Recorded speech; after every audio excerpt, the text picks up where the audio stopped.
what I said in that meeting didn't change how hard the problem was. It was a really hard problem.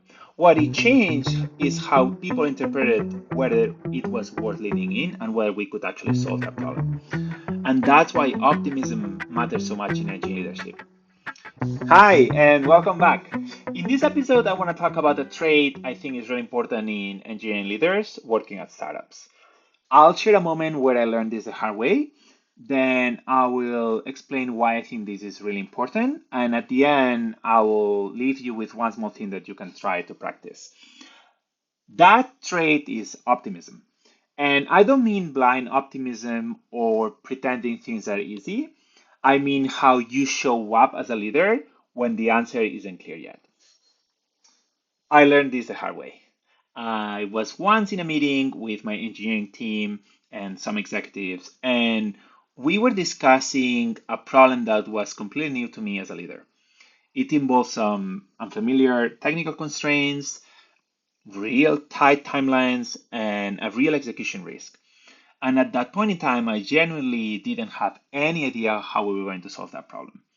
So as the conversation unfolded, I focused on naming that uncertainty, right? I wanted to be honest. I said things like, this is new for me. I'm not sure we have the right team to solve this problem. And I even said, I don't know if we can solve this. And everything I said was honest. Nothing was fake.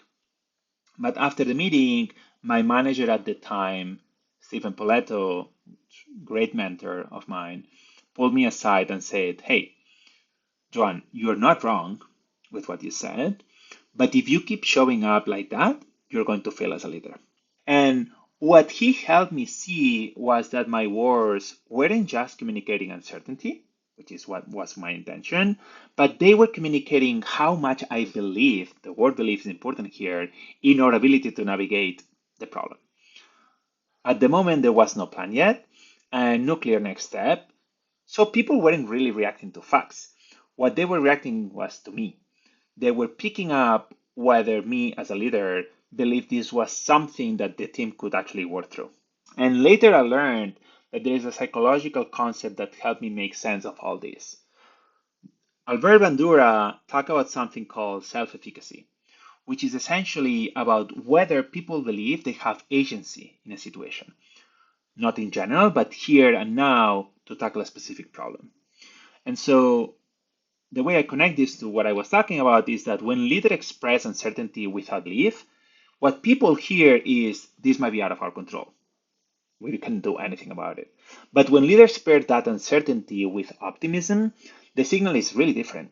What they sound like is, hey, we don't know yet, but we believe that this is something we can figure out. And that distinction matters a lot. What I said in that meeting didn't change how hard the problem was. It was a really hard problem. What it changed is how people interpreted whether it was worth leaning in and whether we could actually solve that problem. And that's why optimism matters so much in engineering leadership. It's not because it hides reality, but because it preserves a sense of agency when certainty isn't available yet. So, in my experience, optimistic people are often the ones who keep startups afloat because things get really hard in startups. And you want people that don't deny how things get hard, but you want people who will stay engaged, keep leaning in, and don't abandon the ship. Those are the people that you want in your team. And me personally is one of the traits that I care the most when I'm interviewing folks. I'm not looking for people that minimize problems, but I'm really wary of people who only point out the risk without any belief that they can actually work through them. So here's one small thing that you can try. In your next technical discussions or a planning meeting, pay attention to how you talk about uncertainty. When you say things like, I don't know, pause and ask yourself what signal you are sending about the team's ability to navigate the problem. Try pairing that honesty with belief, not just focusing on honesty, right?